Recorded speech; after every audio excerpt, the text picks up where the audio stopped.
I'm joined now by Hardeep Singh Puri, who's India's Minister of Petroleum and Natural Gas. India has certainly, sir, and welcome to the show, been benefiting from discounted rates of Russian oil. Does the country have any qualms about continuing to buy so much, given that Narendra Modi has certainly expressed concerns over the invasion, saying now is not the time for war, now is the time to move into a path of peace? Let me first try and correct your perspective.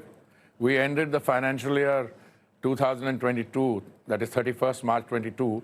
The purchases of Russian oil was not 2%, 0.2%, number one. Number two, we still buy only in a quarter what Europe buys in one afternoon. So let's be very clear about what the perspective is. Where will we buy from? Russia is not the largest supplier of oil to India. Russia supplied only 0.2%. Now it's one of the top 4 or 5 suppliers. And in fact, the largest supplier last month was Iraq. So that there is no misunderstanding anywhere, we owe a moral duty to our consumers. We have 1.34 billion population, and we have to ensure that they are supplied with energy, whether it's petrol, diesel.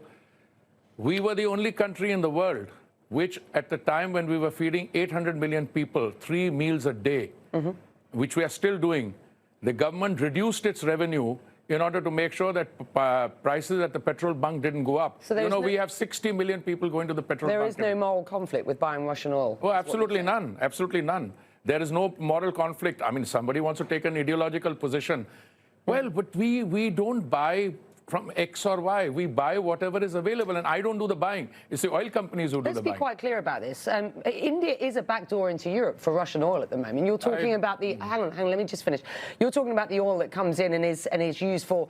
And you say there's no moral issue with this in providing energy for 1.4 billion people. But let's be quite clear. Russian oil is imported, it is refined, and then it is exported to Europe, sir. That was done by some private sector companies, not by the OMCs.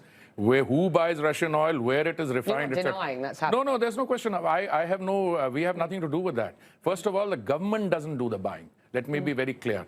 Oil trade is conducted by economic entities. All right. Today I met the minister from Guyana. They've got production. Come, we'll buy from there. We're buying from Canada. Do you know something?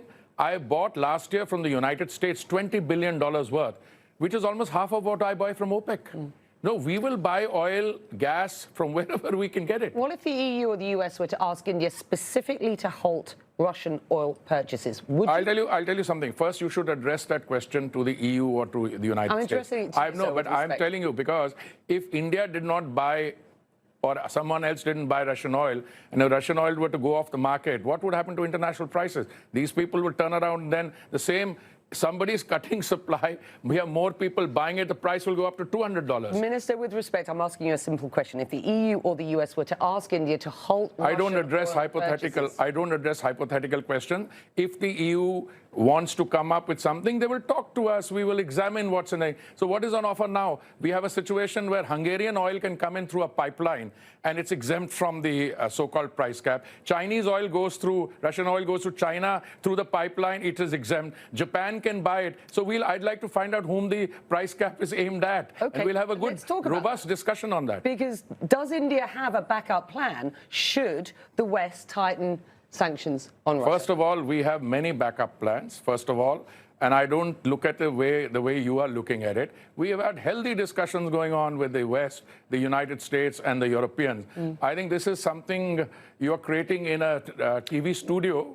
No, that's not fair. That's not fair. Well, you know the narrative is out there. I am just crossing. I have just come back from the United States. Do you know what happened in my bilateral discussions with me? No, I don't have to. It's privileged conversation. But I don't feel, and I've said on record, not only now to you, Andy, but to you earlier and to us, we don't feel any pressure. Modi's government doesn't feel the pressure. We are the 5th largest economy in the world. We are the one country where we are making the transition. transition, when you have increases in oil prices, they have consequences. One of the consequences is there'll be inflation and recession. But one of the consequences is we'll make the transition to green energy just that much faster. And I want to talk about that. But before I do, let me just press you a little further. Will India cooperate with G7 attempts to cap the price of Russian seaborne oil exports? I'm surprised that you're fixated on a proposal which has not been fully spelled out, number one. Number two, India will examine it. India will respond according to its supreme national interest. And I'm telling you, we will take a view and we will discuss it with everyone. So, and I'd be happy to come back to you and tell you what our response is. Okay, all right. Well, I'll hold you to that if I can, sir, with the greatest of respect. Let's get back to Dr. Sultan's comments earlier on today, who is the head of the National Oil Company here. He's also the Special Envoy on Climate. And I started this part of the show by discussing the fact that this is a country that has embedded energy diversification in its economic growth story, originally reliant on oil and gas profits. And of course, you know, this is a good time for oil and gas prices, but has a story of energy diversification going forward. Let's just have a listen to what else Dr. Sultan had to say today at the meeting that you're at. The world needs all the solutions it can get. It is not oil or gas or solar or wind or nuclear or hydrogen. It is oil and gas and solar and wind and nuclear and hydrogen. It is all of the above. That was Dr. Sultan speaking earlier today at the conference that you have been at, and I know that there is an inordinate amount of, well, not inordinate, I mean a huge amount of bilateral trade between India and the UAE, and that's a really burgeoning story. Do you agree with what Dr. Sultan said there? And what do you see from your perspective as the opportunity for energy diversification, the use of solar, wind, renewables going forward? What's your position? I think perhaps some people are not aware of the fact. What he said is what we are practicing. He's not saying anything with which I can disagree. He says that the transition will come not only from the continued use of fossil fuels, but also from solar, from wind, from X, from Y, Z, and from all of the above. Now, let me tell you what we've done. We are the one country in the world which has demonstrated that we can bring the cost of solar down. We brought it from 25 cents down to 3 cents. Now, if you have to make green hydrogen, what do you need? You need cheap power and you need electrolyzers. We are getting both. We are one of the most ambitious and comprehensive green hydrogen plants in the world. Biofuels, we have gone from 1.4% blending in 2014, Andy, to 10% now. We had a target of 20% biofuel blending by 2030. We brought it out to 24, 25.